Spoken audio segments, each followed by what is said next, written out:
Hey everybody, Josh the RV Nerd with Bish's RV. Welcome back to another video. And it's going on about 2 years since I got some footage of the 337 Reflection here, and I thought we were high time for an update because they've done some changes since the last time I put one of these on camera. Take a look at this with our floor plan into flash. They've lightened and brightened up the decor and the exterior. They've given it a full inside and outside facelift, and I think it's one of their best looking generations yet.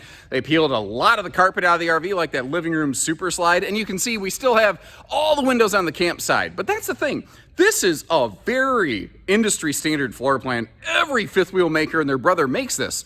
But at the time of this filming, something you may not know is that Reflection is the single #1 selling fifth wheel by volume out there. This is the most popular brand in fifth wheeling currently.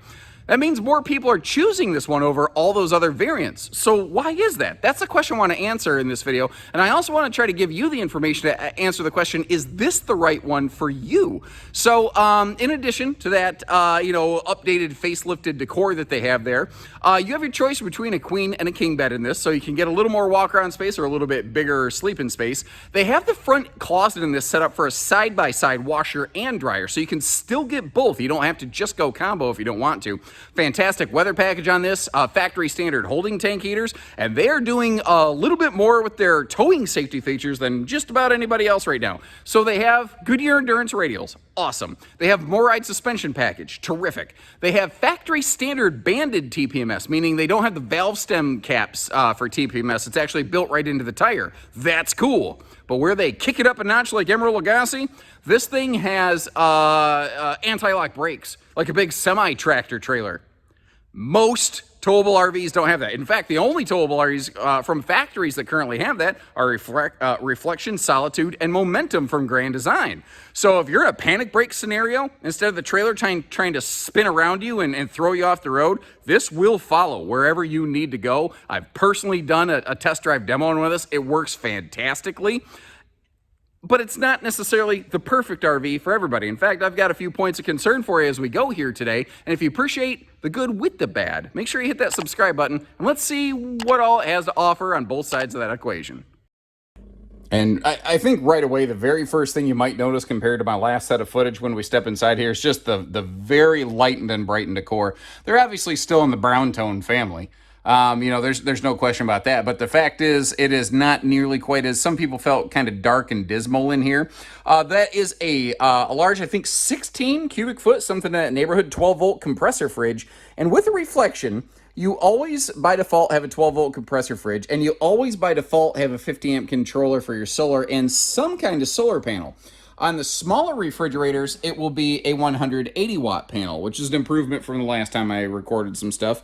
On this bigger fridge, though, it standardizes up to 370 watts, and I do believe you could double that if you were so inclined. Now, they also standard have what I call the Franken table, and they've received a lot of credit for it. They're definitely not the first ones to use it, but they were the first ones to standardize it and popularize it.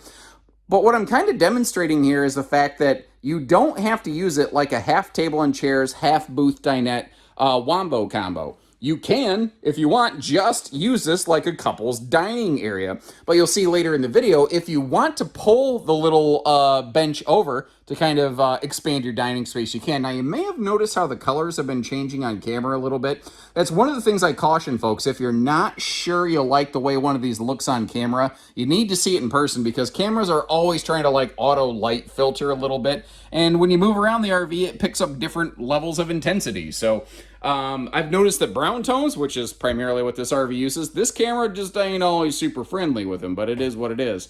Awesome campsite window coverage. They're all opening for maximum airflow as well, which is really, really welcome. They go with what I'm going to call a 2-seat sofa in the back, and that creates those larger side stands over there. I really wish the power outlets weren't all the way down by the floor, but understanding like how they're constructed, the rear wall being laminated, I get that there wasn't a lot of opportunity there. But if you plan on spending a long time back in that rear slide, you're going to want to get yourself maybe some extra long USB plugs or something. Now, again, I've got the floating Franken bench kind of slid out of the way, and just in case you were curious why there's a double pad on that, that is the back pad for the booth dinette section that I just stacked on top of it. But that doesn't have to be there. So if you want to, you can get that stuff up. Actually, why just talk to you about it when I could just show you? That's kind of more the look I was going for there, but I forgot I stacked everything up. But as long as we're talking about it, there's yet another function we have available here. That thing's got a flip top like a Pez dispenser. Yeah, buddy, right there. Handy little junk in the trunk storage chest kind of arrangement.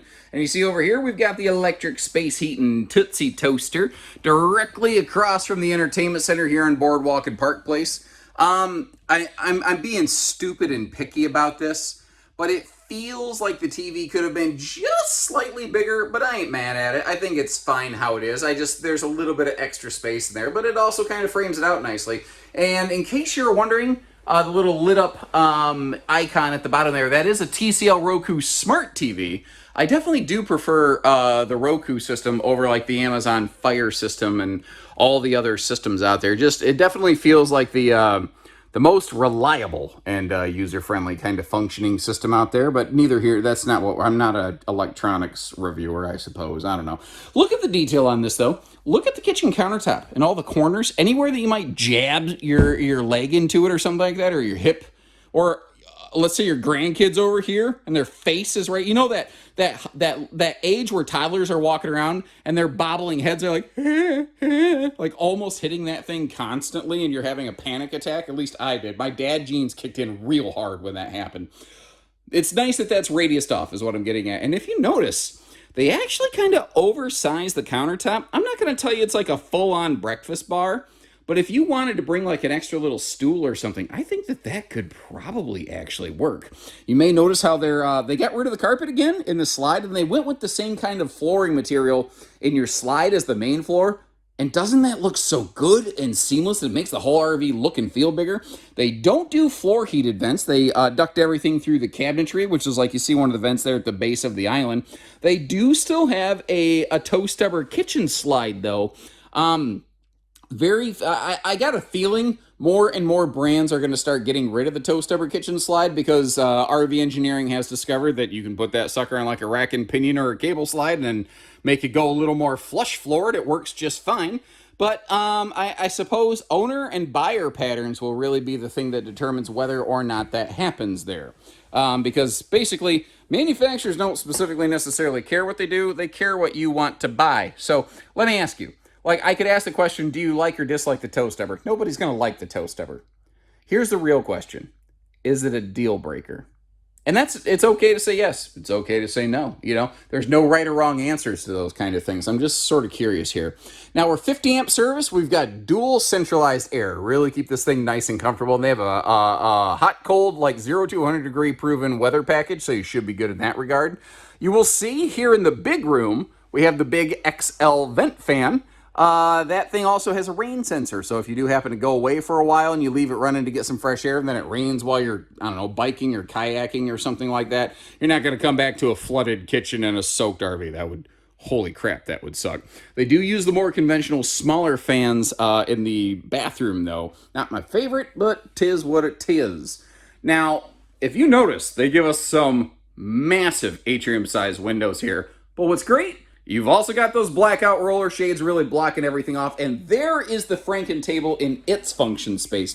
Little look at that theater recliner. It does have heat and massage, by the way, which is awful nice. They added a little bit of storage above the sofa where most manufacturers maximize windows. I think that's a nice touch. And then, of course, we got the sleeper sofa in the back there. Now, the TV can pivot around, so it doesn't matter if you're sitting on the sofa or, well, which of the sofas, or the dining. You know, you got good viewing everywhere. And the kitchen, like, again, if you've been looking at fifth wheels, if you've been looking at RVs, you've definitely seen this kitchen arrangement before. But that's because it's so effective. Manufacturers just keep going back to the well, doing something that works extremely effectively. The fact is, a lot of people like it, a lot of people buy it, so a lot of manufacturers are going to keep on building it. One thing I did notice, they did slide the stove and the oven to the left against the pantry wall, and that creates a big chunk of countertop space over here, right behind the sink area. And I don't dislike that, and I really like how they put a household outlet back there, but it is a little bit tighter potentially on the left-hand side. I don't know. I guess what's your feelings on this? Is it fine? Am I just Am I looking for trouble where there is none? Would you prefer symmetrical? Understanding that means you'd have to go with tiny drawers on either side of the stove. You wouldn't get the bigger overhead cabinet. Like, there's sacrifices either way. So I guess which one is the better way? And that is a larger oven, not the small little easy bake oven. That thing heats and stays heated far more evenly, which is really nice. And I don't know if you notice it, or maybe I didn't even open it, but sometimes people ask, what is on the side of this cabinet here? You may have noticed that welcome back motion light. Well, that is where our master control panel is located up here. And you can Bluetooth to this thing and use the free app if you want. You can activate and control your tank heaters here, or off the app, you can do a lot of things. This, by the way, is our little monitor panel for the solar package. How it's registering anything while we're indoors, I'm really not sure, but it's registering hundreds of nothing, no, thousandths of nothing. Maybe it's picking up some bleeding daylight coming in from the garage doors. And they've gone to the nice little magnet catches, which I think is a nice touch. But the other thing I wanted to show you is down here. Right when you walk in the door, you have your fuse box. It's not hidden and stuffed behind a slide. So I hope you never have this happen. But if a slide pops a fuse and the fuse box is covered by the slide, that's going to suck. You're not going to have that problem here. They've recently had a little screen defender down there, so if you do have some pets with you, they can scratch at the door, letting you know it's time to go outside and go for a little potty walk. And dimmer switch right here in the slide lighting. What I like about that is, if it's like movie night or something like that, it's kind of nice to be able to dull that down just a touch, or use it as a little bit of a nightlight if you've got like a visiting grandkid on the hide-a-bed, or just anybody who's not really familiar with the layout of the RV. Just handy little touches, By the way, you'll hear a lot of people say, if your dog poops at the park, you should pick it up. I picked up my dog and I walked around with it for like an hour. I'm really not sure what that's supposed to accomplish, but I follow the rules. I did what I was supposed to. Never mind. It's so stupid. Dad jokes all day long. Big sink in here. I really like big adult hand size sink, good counter space over there. And if I pivot over here, some of the reflections with the smaller squished down bathroom to give you linen space, they have a cabinet above the toilet area that hits my head. This one doesn't have that problem. And I think it's because just beside the toilet right there, you have some dedicated linen space. Now, I'm not a super fan of open face storage, but I'm going to give them a pass on this because they put a door on the main chunk of the open storage. And then up here where maybe you're just going to put like a couple quick towels or something like that, it has this big, hey, stuff can't fall out of here kind of protection bar. So I'm going to give them a pass on that. I think that's good enough for me. That's just my 2 cents. Now, again, you do have the more conventional fan down here, but you can, upgrade that. Not from the factory, but from one of our locations if you're so inclined. Now, obviously, you've got the full ceiling lighting package in here, but you've also got just motion lighting. So they're not doing a whole lot of blue lighting like in their bathrooms. Some brands do, some don't. That bright light might be a little much for you. Like if you want to just be able to walk in at night and see what you're doing, it can do that. But man, you better have your sunglasses on at night, like you got a hangover or something like that, because that sucker's bright. But you can also just turn it off or on, whatever you like. There is a corner seat in the shower. As you saw, I stood right up in there. Plenty of headroom in the shower area. I think the upper deck of this, I'm shooting from the hip. I think it's about 6'4" floor to ceiling height clearance, and that is a one-piece molded fiberglass shower enclosure. Now, these corner seats are really handy, not only for people who need to sit down while bathing, but, when you got the loofah and you're scrubbing down your shins and your toes, I'm getting old enough and I'm getting fat enough. It is nice to be able to have my leg picked up and brought a little bit closer to me while I'm doing that. It's just I got a lot of good years ahead of me, but I can definitely start to feel some of the miles adding up here. Of course, carrying the extra weight that I'm carrying right now, that doesn't help either. If I'm gonna just be stupidly picky about this, I sort of wish there wasn't a shelf under the sink, and I wish that was just open for a little wastebasket. But that's like the worst that I can come up with in here. Now, up front, this has a queen bed standard. You can option to a king, but one of the things I really like is how with the queen bed, you still maintain the side stands and you get more walk around space. A lot of manufacturers, man, They even if you go to a queen bed, they don't give you the side stands from the factory. I think it's a nice touch that they did that. Now, in case you're curious, there are going to be some household and USB outlets right by the sides of the bed. So, like, if you want to use that as like a little phone charge shelf or something, perfectly functional for any sort of activity like that. Now, up top again, we do have that dual centralized air conditioner. And in case you noticed, if the bed looked a little funky, like the foot of the bed was up higher than the headboard, that's because they intentionally equipped this from the factory with a strength of struts that is just under automatically lifting the bed full time. And they're doing that because they know that a lot of people like to replace mattresses. So what they're doing is they're giving you the kind of struts where if you wanted to put a big, heavy, like Serta mattress, double pillow top something on this thing, you could do that and still be able to lift the mattress to get to the storage under the bed, which is cool. Now, they go with maximized storage straight across from the bed where we're looking at right now, although if you look over to the left, you can see some TV hookups there. And did you notice that inside that cabinet, they have side-by-side washer-dryer prep? So if you want to do a combo, you can, but if you want a separate washer and dryer, this is capable of doing both, which a lot of things in this size and class still are not. Now, looking at her slide closed in traveling road mode here, bedroom and bathroom accessible right off the hallway, which is accessible right off the entry door. So getting up here if you need to pack something or, I don't know, maybe unload something. I'm not sure. You get the idea. You can get up here very easily.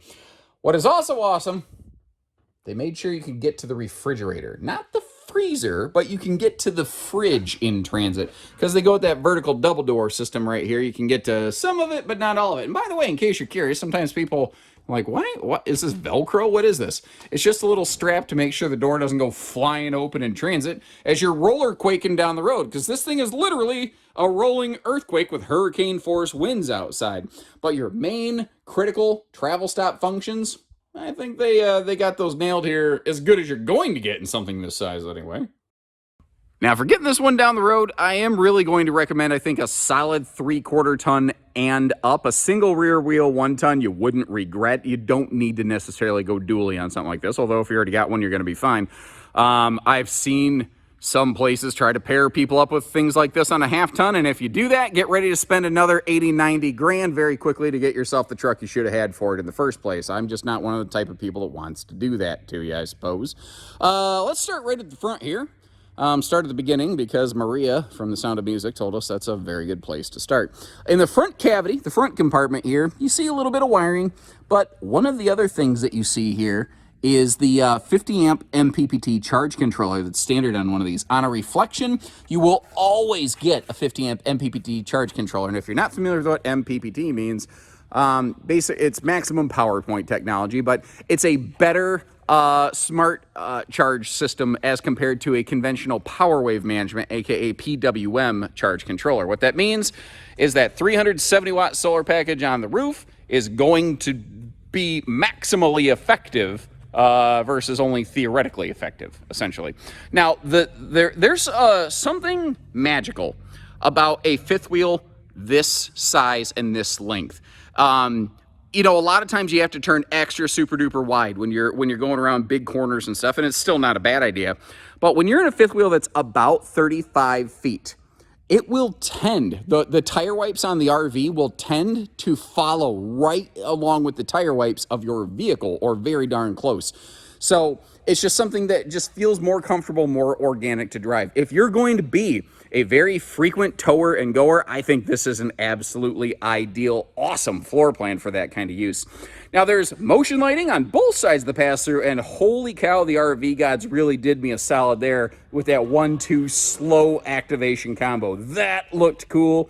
Thank you, to the RV gods, as it were. Down below here, we do have a gas grill quick connect. Easy to miss, but I do want you to know that's there. The underbelly is enclosed. There is a radiant barrier actually laminated to the belly enclosure, so it can't slide around and cause gappage or bad spots or anything like that. It is forced air heated, and you have standard holding tank heaters on these as well.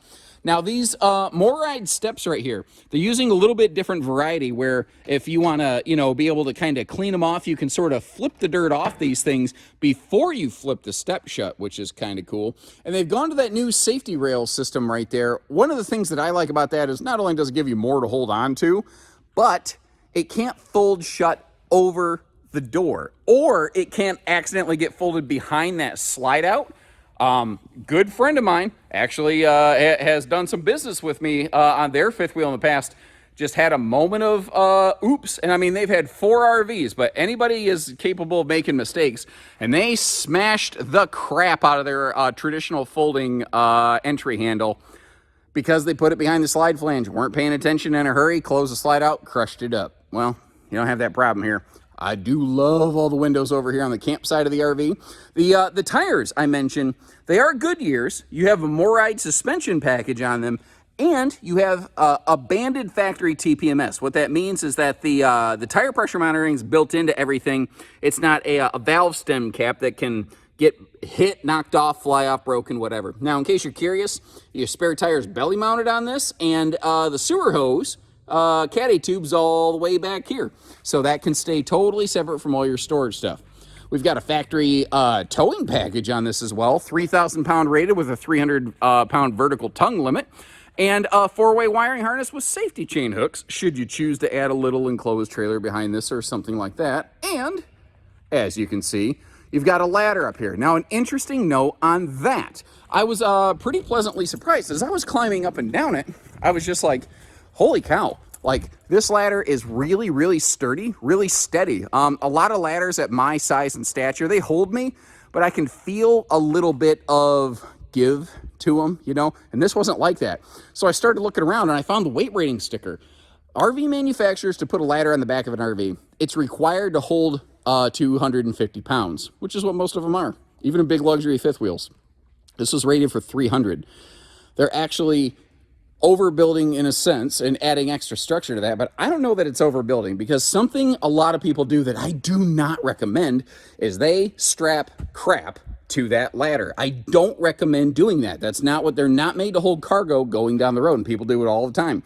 Well, instead of just trying to say, well, the owner screwed it up and they broke their RV and now they're having a bad day, Grand Design is trying to build it so that even if you do what you really shouldn't, it's not so big of a deal. I still don't recommend it, but they're building something that's going to be better equipped to hold up to that. That's a 60,000 BTU tankless water heater. So like if you're taking a hot shower and somebody uses hot water in the kitchen, you ain't gonna freeze all of a sudden there. This is automatic leveling. It is a 4-point system, which is very common on fifth wheels of this size. Usually once you start getting bigger than this, that's when you'll start to see the 6-point systems come into place. And I feel like there was something else. Oh, yeah. She is all prepped and ready, by the way, for a full observation camera suite. So if you want rear view camera, or you also want side view cameras that you could also use as a bit of a campsite security monitoring system, well, she's all set to do that for you too. So thanks again for tuning in. Again, there's no shortage of manufacturers who make a floor plan like this. Like this is a very, very common floor plan. I'm going to leave you some links in the description. A couple of those will be to other builders who make a very similar layout. I'd love it if you had a chance. Check out 1 or 2 of those and let me know which one you would go with and why. Also, I'll leave you a link to be able to check our website to see if we have any in stock, and you should be able to check MSRP on that, unless it just arrived. But unfortunately, Grand Design has some company advertising policies that do prohibit us from publishing discounted sale pricing that we do definitely offer, and we don't do hidden dealer fees. So keep in mind, an actual discounted sale price, I'm literally required to ask you to contact our team for that. I wish that wasn't how things are, but that is the way of things. So I hope you appreciate just the transparency, and I want you to be able to set your expectations appropriately. Anyway, let me know what you think about the RV, where'd they nail it, where'd they fail it, and until next time, take care, stay safe, have fun, and happy camping, everyone.